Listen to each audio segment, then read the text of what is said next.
From UFOs to psychic powers and government conspiracies, history is riddled with unexplained events.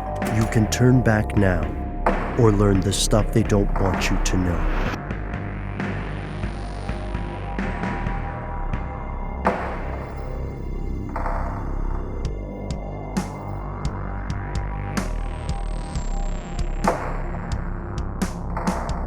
We've returned. Okay, here's a question that I think occurs to a lot of people when you visit a museum.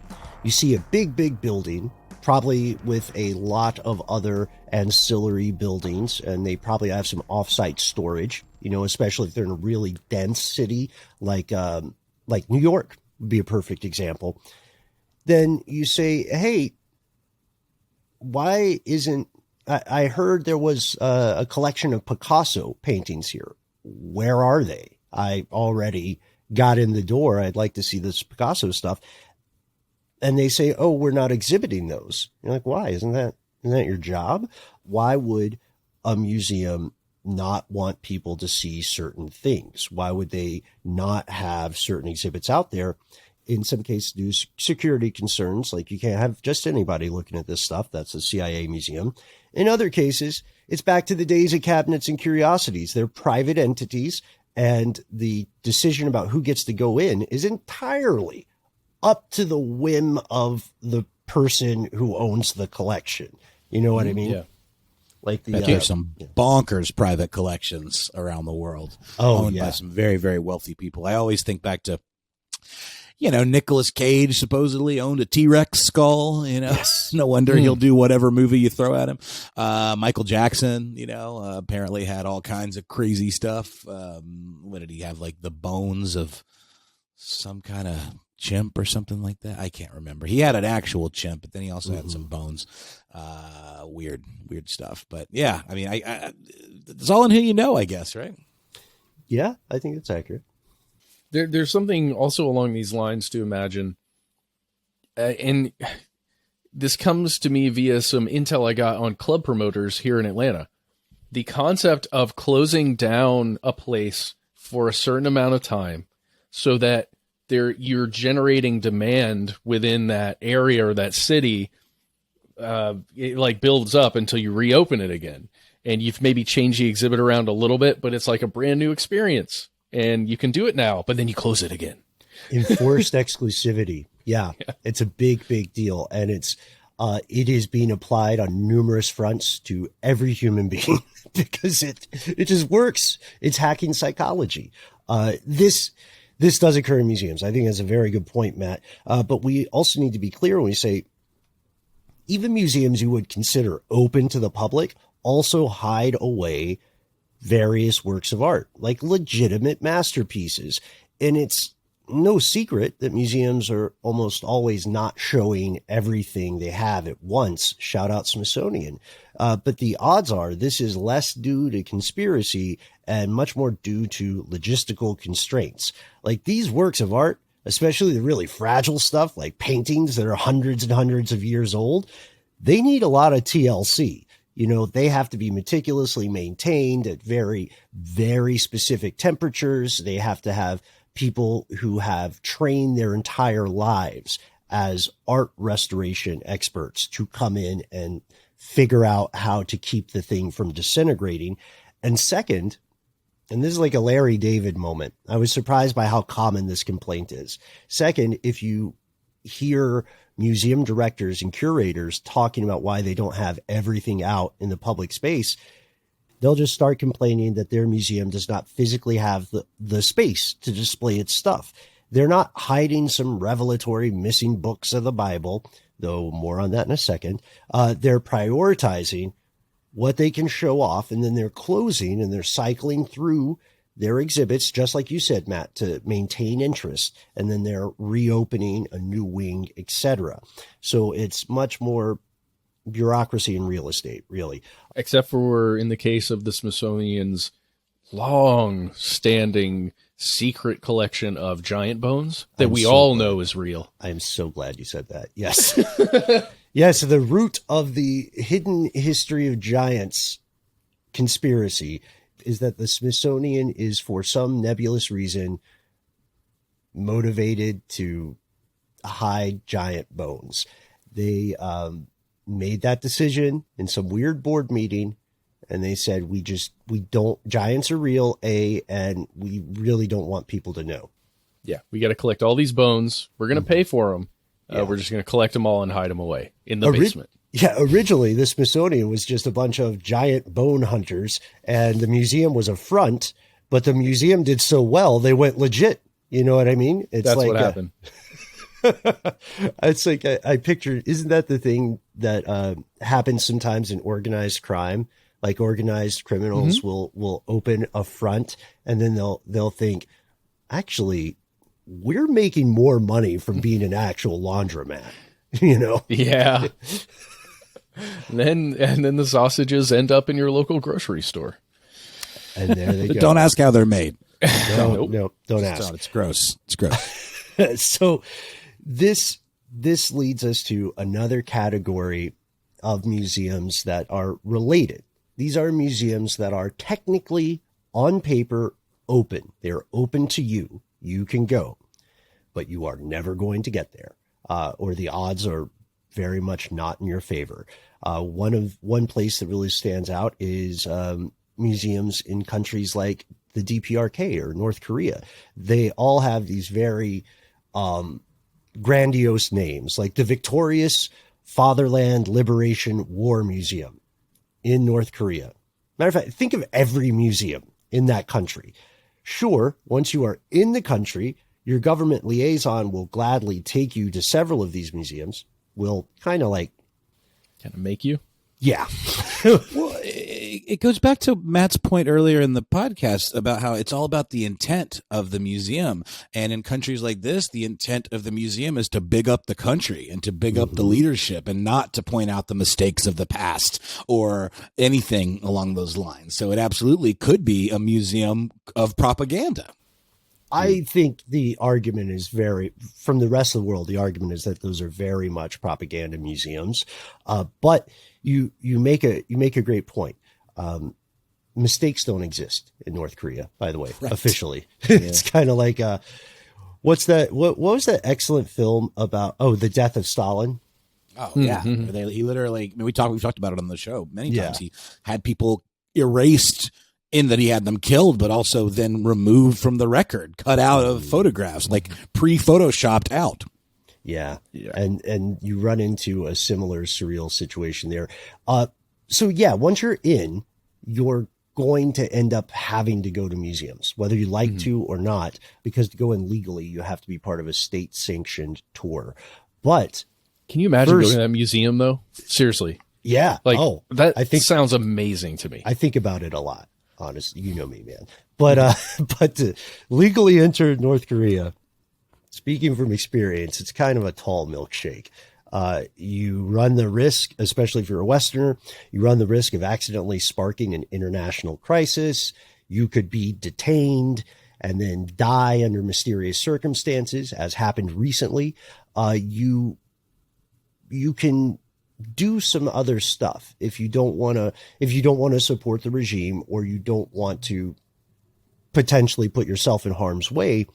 So let's say you don't want to possibly risk physical injury. You don't want to spark an international incident. You also don't want to accidentally do something wrong in the country, or you don't want to support the regime. Any of those concerns may dissuade people, especially Westerners, from attempting entry into DPRK. There's a slight workaround. It's not the real thing, but it is doable.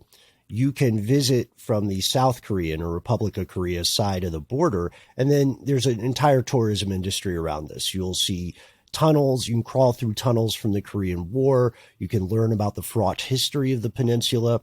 And if you're lucky, you can visit the DMZ. Pro tip, the strange propaganda alone is worth the trip. I have the gift shops will surprise you. Like, I have barbed wire from North Korea. I also have, from my last trip, I have like a bottle of blueberry wine, which I got to show you guys, but I'm still hesitant to drink it. Oh, I think you should. The propaganda just document it. The propaganda is so deep, though, that I think they may have gotten to me. You know what I mean? One side or the other. Like there was this rumor, it's unrelated to anything, but there's a rumor for a long time that North Korean beverage and spirit industries were using human urine in the creation of some products. Mm-hmm. So, blueberry wine, pea in there, sweet on the vine. Man, if you, I know it's a woman that sings that song, but if you reframe it and it's a man singing it, it becomes super creepy. Oh yeah, ooh, I'm gonna have to re-listen to that one. Yes, so. Let's say you're like, all right, North Korea, that's a little intense, you know. Maybe you could try the Bendery Military Museum. This fascinating Museum of Bending? It's the name of the town. So this fascinating Eastern European gem has lots of stuff from the Soviet era, and the reviews are actually pretty nice. You'll see this one referenced a lot in places like Mental Floss or Atlas Obscura. It's legit. It's in a small town called Bendery, just over the Moldovan border. It's located in a country that does not officially exist. Oh, what's the name of that? No, maybe I'm wrong. Transnistria. That's the one. Yes. Yeah. But the official name is the Pridnestrovyan Moldavian Republic. And I found we're very lucky we found this out before we went. You should not say Transnistria to the locals. It is a Romanian word, and it is a fighting word. Yeah, like they will probably like ordering an Irish car bomb in Ireland. Probably. You know what? That's not a bad comparison. Yeah, not a bad idea. It's offensive, and I'm sure you know. Sorry about that. Most people in the world are really friendly, right? Most people. So I'm sure that people might get a pass if they're like, oh, you don't know what you're talking about. Most people would just correct you and they wouldn't be like, you have made a powerful enemy, but avoid it. This place, and in English, it's totally fine. We're not trying to be offensive when we say Transnistria. If you look at the map, it's just this like little sliver of land kind of sandwiched in between the border of Moldova and Ukraine. And if you ask the United Nations, it doesn't exist. This is part of Moldova. And if you ask the locals, don't ask them. Just be cool. Jeez. Okay. All right. And of course, why is it hard to visit this place? Well, because of its international status. It's controversial. You know what I mean? Figuring out, like, they don't require a visa for foreigners, but you have to remember you're going into a region that has more than one government saying they own it. You will probably be followed by local security services, aka intelligence, if you're a foreigner. And if you get in a jam, your embassy is not going to be able to help you. Because you're like, hey, I'm in this country and I need help. I'm being detained. And they're like, oh, that country doesn't exist, though. That's not good. Yeah. Ben, help! I'm being oppressed. Ben, I found a website called Bendery, BENDERY-fortress.com. Yeah. I don't know if this is the same thing, but man, it's some fascinating history of the area. And I would highly recommend checking that out if you have a chance. Yes. Yeah. And this is the stuff that I don't know about you guys, but I love to learn about. And we have one kind of downer note and one kind of funny note that we can maybe start to wrap things up with. So the downer note is that there are a lot of museums that you will not visit simply because they are in unstable or failed states. One of the most notable tragic examples of this would be some areas of the Middle East and museums in Somalia. Somalia is an ancient land. It's got millennia of history behind it. And just for an example, for some perspective, the first written record of the word Somalia describing this area occurs in a book that was written 3,500 years ago. And this book was a history book. So it was not talking about current affairs. It was like a long time ago, there was this place called Somalia. I got short pants older than 3,500 years, buddy. Aren't those just shorts? Yeah, I like to call them short pants, though. Back when I was in short pants. I like that. So it's heartbreaking because there are priceless cultural artifacts there, and they are part of the story of humanity's shared past. But you're probably never going to visit the National Museum of Somalia. The country is considered incredibly dangerous for foreigners, especially green travelers, even though, like most places in the world, many of the people are amazingly welcome and kind, but corruption, crime, violence, terrorism, literal piracy are all on the horizon. They're all on the menu. The U.S. State Department and honestly, most Western countries have an across-the-board ban against any and all travel to Somalia. Like the only reason, according to Uncle Sam, the only reason someone should go there is for a military purpose. There is no, like, they don't want aid workers there, NGOs even. They warn against it. They also say COVID-19. They threw that in. So I think in a sad way, this encapsulates one of the big struggles of humanity. You literally can't put a price on the importance of these artifacts, but most people will never be able to see them in person. And this stuff is occurring across the world in various war zones.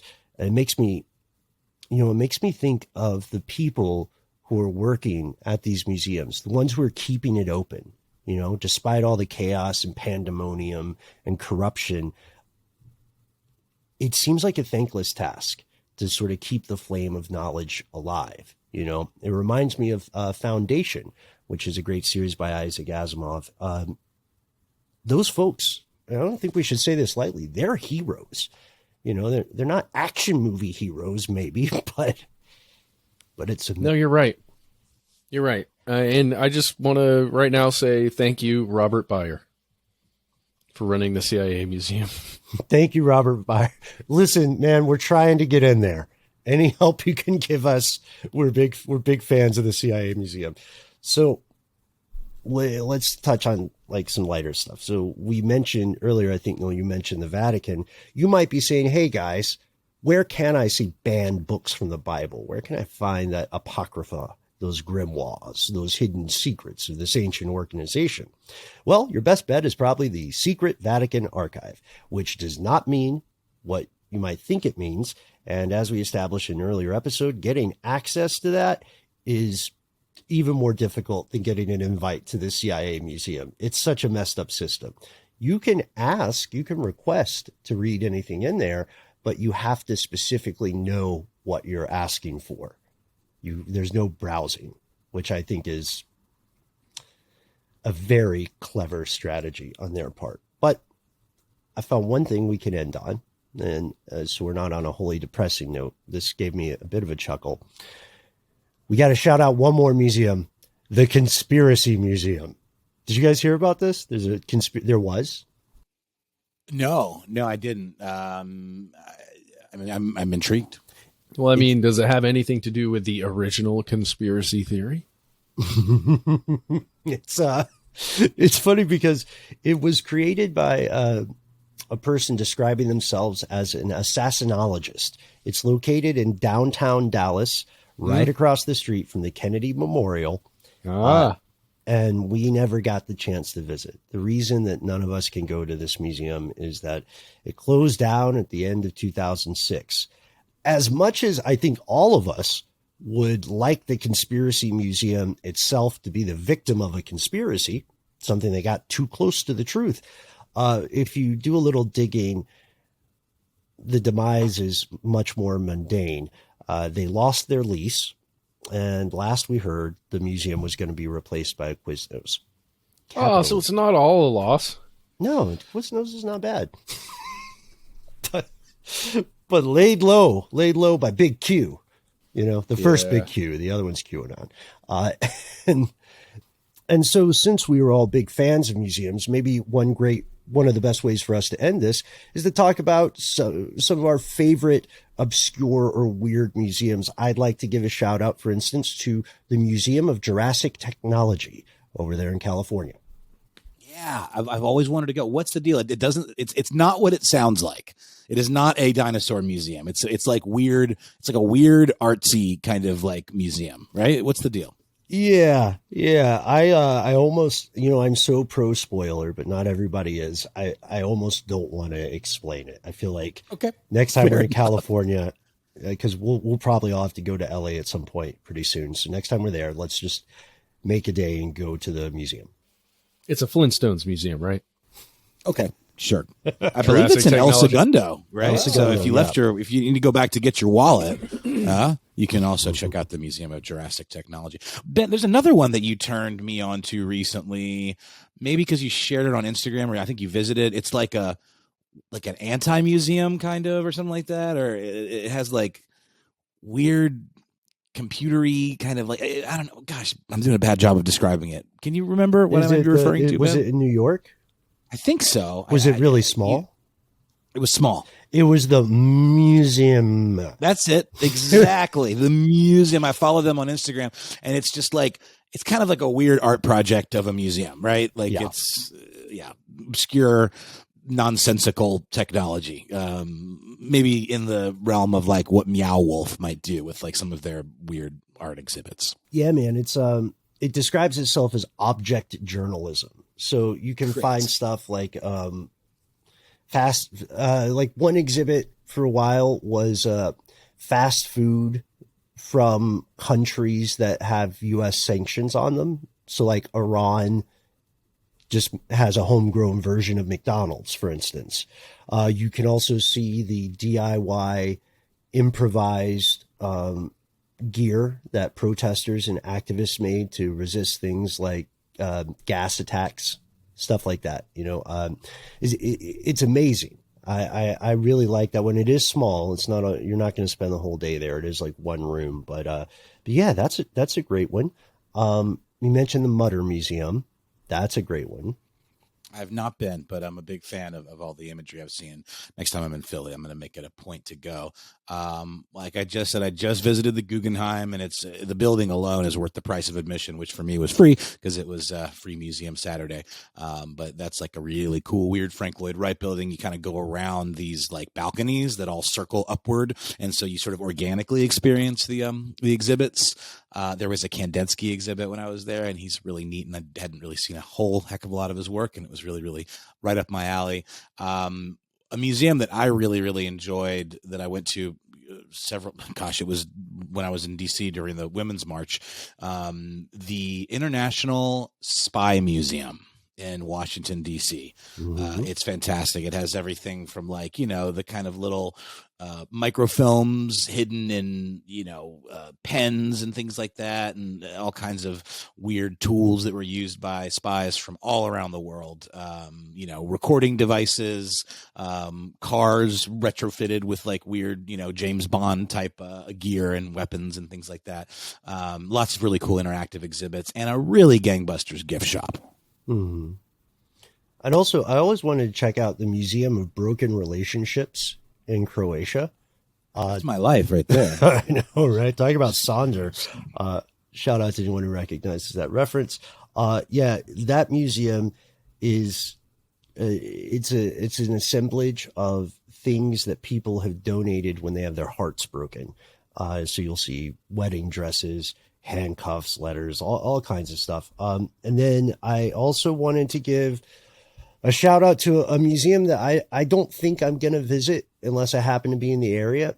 But if you travel to Reykjavik, in Iceland, you can visit the Phallological Museum. It is exactly Penis what museum? It sounds like. Yes. Yeah. Cool. There's also the Museum of Sex in New York, which is a lot of fun if you want to see weird old porn and stuff and lots of historical sex toys. Matt, what are some museums that you're fond of? My favorite is probably the Gabinetto Segreto. This is a I can't even do it with a straight face. It's a naughty collection of things found in Pompeii, recovered from Pompeii.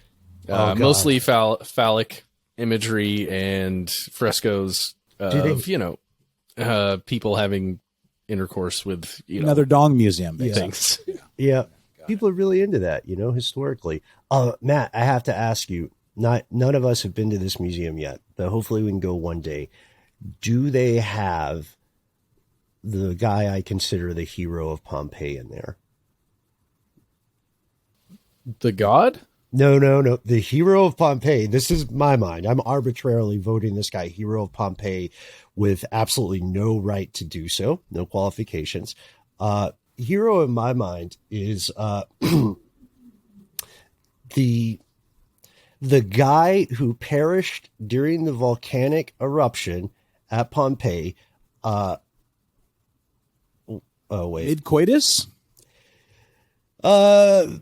Practicing self-love, cranking one. Wow. The idea is like he saw the explosion and he said, I think I've got just enough time to go out with a bang. I'm messing with you guys because I think if you fact check that, there is in the ruins, there is someone who looks like they died that way, but it's probably just a miscaption, unfortunately. You gotta wonder if, surely some couple died in the act of lovemaking. Sure, it's a big city, Yep. Well, yeah.